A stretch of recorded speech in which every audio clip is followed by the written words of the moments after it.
여러분, 혹시 연예인이나 유명 인플루엔서 분들의 착장을 그대로 따라 입었는데 이상하게 나는 어색하다 싶은 경우 있지 않나요? 자, 그럴 땐 신발을 체크해 보셔야 합니다. 아무리 옷을 잘 입어도 신발에서 깨지면 그냥 답이 없거든요. 같은 착장에도 운동화를 신냐 구두를 신냐에 따라서 느낌은 완전히 달라집니다. 그래서 오늘 여러분의 바지 핏 그리고 발끝을 책임져줄 절대 짜쳐 보이지 않는 신발 리스트 한 방에 정리해 드리겠습니다. 물론 코디 범용성도 넓기 때문에 데님, 치노, 슬랙스 어디에나 잘 묻는 제품 위주로 준비했습니다. 가격까지 합리적이니까 영상 좋아요로 반드시 저장해 놓고 참고하시면서 매장에서 직접 피팅해보세요. 2% 부족한 패션 센스, 신발로 다 커버칠 수 있습니다. 시작해볼까요? 첫 번째, 컨버스 척 70 클래식 라인입니다. 컨버스 안에서도 이 척 70은 데님, 치노 상관없이 바지와의 상성이 감히 독보적이라고 저는 생각합니다. 척 테일러 올스타보다 척 70을 추천드리는 이유는 저는 더 편하고 뭔가 신발이 더 묵직하고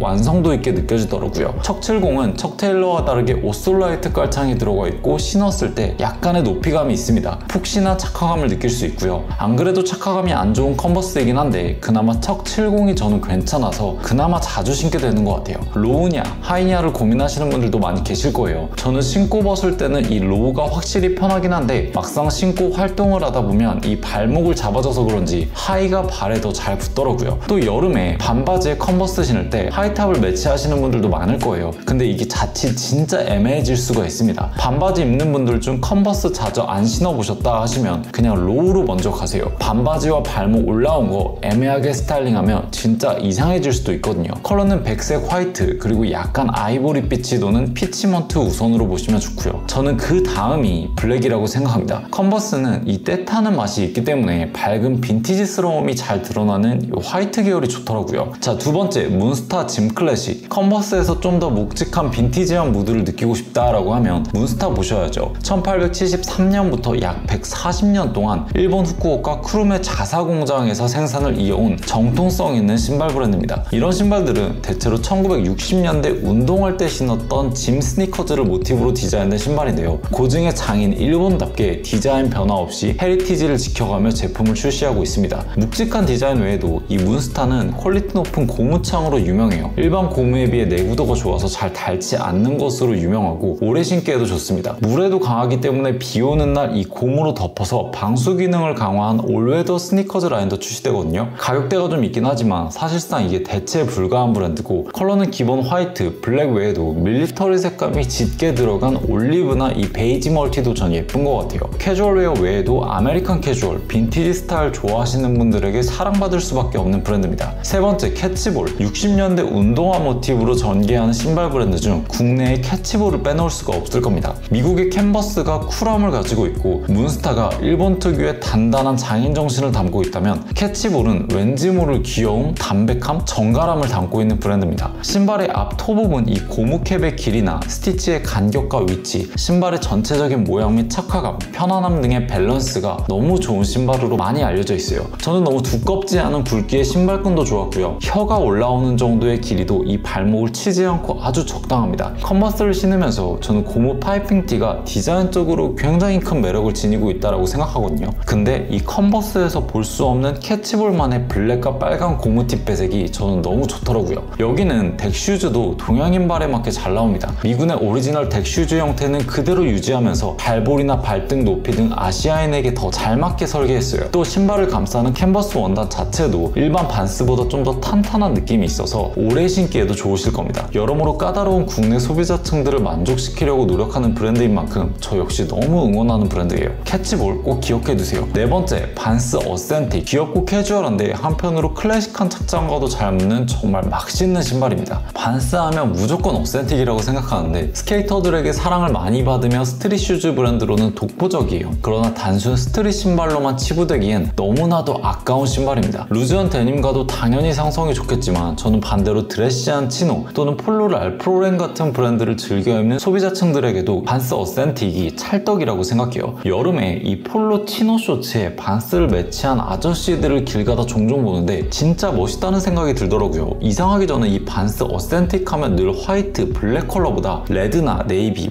퍼플 등 좀 팝한 컬러감들이 더 눈길이 갑니다. 신다 보면 생기는 이 물빠짐까지 이건 진짜 100년 이후에도 살아남을 클래식한 모델이라고 생각해요. 다섯 번째, 번째, 아디다스 스탠 스미스 데콘 베이지. 몇 해 전에 이 뎀나의 발렌시아가 때문인지 형태감을 무너뜨린 데콘 출시 후 유독 블랙 컬러가 금방 솔드아웃 돼버렸습니다. 그러나 저는 현재 많은 주목을 받지 않고 있는 아이보리 컬러도 정말 매력적이라고 느껴요. 데콘의 테마는 이 빈티지잖아요. 신발의 심지를 빼서 제작했기 때문에 오래 신었을 때 힘없이 구겨지는 주름을 의도한 제품인데요. 물론 블랙과 화이트 역시 빈티지한 주름이 더해져 매력이 있겠지만 컬러 자체만 보았을 때 이 아이보리 역시 기존의 스탠 스미스가 보여주지 못한 세련된 빈티지스러움을 너무 잘 보여줍니다. 전체적으로 색감이 한 톤으로 구성되어 있어서 화이트, 그린 배색과는 또 다른 담백함을 느낄 수 있고요. 저는 더 고급스럽다고 생각되어 이 제품 역시 기존 스탠 스미스 유저들에게 정말 활용도 높은 제품이 되지 않을까 싶어요. 여섯 번째, 나이키 코트 슛. 나이키에서 출시된 덱 슈즈를 닮은 신발입니다. 기존의 나이키가 좀 투박한 쉐입의 스니커즈들이 많이 나왔는데 이와 다르게 날렵하고 샤프한 무드로 출시되었고 디자인이 굉장히 심플해요. 나이키 안에서 블레이저 로우 찾으시는 분들도 종종 계실 텐데 개인적으로 블레이저보다 조금 더 군더더기 없는 디자인이라고 생각하고요. 앞부분 이름처럼 이 코트화에서 출발한 슈즈입니다. 앞부분 이 고무 파츠 때문에 약간 반스 느낌도 나죠. 사실 나이키의 매력은 전 로고라고 생각하거든요. 그 어떤 브랜드보다 이 날렵하면서 힘있는 스우시 로고가 주는 힘이 굉장히 크다고 생각해요. 그 로고의 감성을 가장 직관적으로 표현해주는 디자인 같다라는 생각을 해서 제가 리스트에 넣어봤어요. 오히려 이런 쉐입들의 신발들이 바지 핏에 구애받지도 않고요. 와이드 핏, 테이퍼드 핏, 슬림 핏 팬츠 다 잘 어울리는 신발이에요. 저는 올 블랙 또는 올 화이트 제품이 예쁜 것 같습니다. 일곱 번째, 나이키 에어포스 1. 나이키를 이야기하면서 이 에어포스를 빼놓으면 말이 안 되죠. 지나친 날렵함이 좀 부담스럽고 너무 스포티한 무드도 싫다라고 한다면 에어포스 1만한 것도 없지 않을까요? 물론 신발이 약간 무게감이 있지만 신다 보면 발이 정말 편한 신발이기도 합니다. 에어포스는 무조건 올 화이트 아니면 저는 올 블랙을 선호해요. 조던의 경우 컬러 베리에이션이 있는 모델들이 잘 맞는 것 같은데 에어포스는 신발이 살짝 투박한 맛이 있어서 색감이 지나치게 화려하면 부담스러워지더라고요. 종종 길을 가다가 좀 할아버지들이 나이키 에어포스 신고 있는 걸 볼 때가 있거든요. 근데 한층 더 젊어 보입니다. 마치 청바지가 이 청춘, 젊음을 상징하듯 에어포스 역시 특유의 영한 에너지가 있는 신발이에요. 여덟 번째, 리복 클럽 C 85 빈티지 40. 리복 클럽 C 모델은 워낙 유명하긴 하지만 40주년 에디션 제품이 유독 헤리티지를 잘 담아낸 듯 보여요. 저는 리복 클럽 C 모델에서 이 혀에 컬러 배색이 들어가고 리복의 폰트가 너무 부각되는 걸 별로 안 좋아하거든요. 그런데 이 제품은 혀 부분 마크가 화이트로 부각되지 않았고요. 발 뒤꿈치 부분에도 배색이 들어가지 않아서 좋았습니다. 1985년 출시 당시에 이 프리미엄 가죽과 디테일 그리고 실루엣을 재현했다라고 합니다. 85라는 각인이 은은하게 뒤꿈치에 새겨져 있는 것도 보이실 거예요. 40주년 에디션의 경우 안쪽 테리 소재 라이닝도 조금 더 고급스럽게 제작되었고요. 밑창 역시 고무 아웃솔을 사용하는데 신발이 더 유연하고 착화감이 편안합니다. 기존 클럽 C 라인보다 좀 더 내구도가 좋아서 신발이 마모되는 속도도 느릴 거예요. 오래 신기 좋겠죠. 컬러는 두 컬러 나오는데 밑창이 노란 고무 컬러와 화이트 고무 밑창 컬러가 있습니다. 빈티지함을 좋아하시는 분들은 오렌지 고무창 컬러 좋아하시겠지만 저는 화이트 스니커즈의 이 담백하고 심플한 게 더 와닿더라고요. 아홉 번째, 스카르파 모히또. 접지력이 좋은 비브람 아웃솔을 사용하고 암벽화 무드로 나왔지만 일상에서도 웨어러블하게 스타일링하기 좋은 제품입니다. 요 근래 아웃도어 웨어 그리고 테크웨어 의류를 일상에서도 많이 입고 다니잖아요. 그분들은 기본 스니커즈류보다 스카르파 모히또 더 잘 맞을 수 있을 것 같아서 추천드립니다. 당연히 트레킹이나 등산화로도 많이 사용되는 신발이고 발 안전성을 위해서 쿠션감은 따로 없어요. 따라서 일상에서 좀 푹신한 쿠션감을 원하시는 분들한테 맞지 않을 수도 있고요. 다소 처음엔 딱딱하게 느껴지실지도 모르겠는데 뒷굽 높이가 4cm로 이게 낮은 편이 아니거든요. 때문에 의외로 오래 걸었을 때도 편안하다는 평도 많습니다. 아웃도어 무드의 신발들은 대체로 굽 높이가 높고 좀 뭉뚱한 느낌이 많잖아요. 반대로 이 제품은 날렵하기 때문에 더 세련되고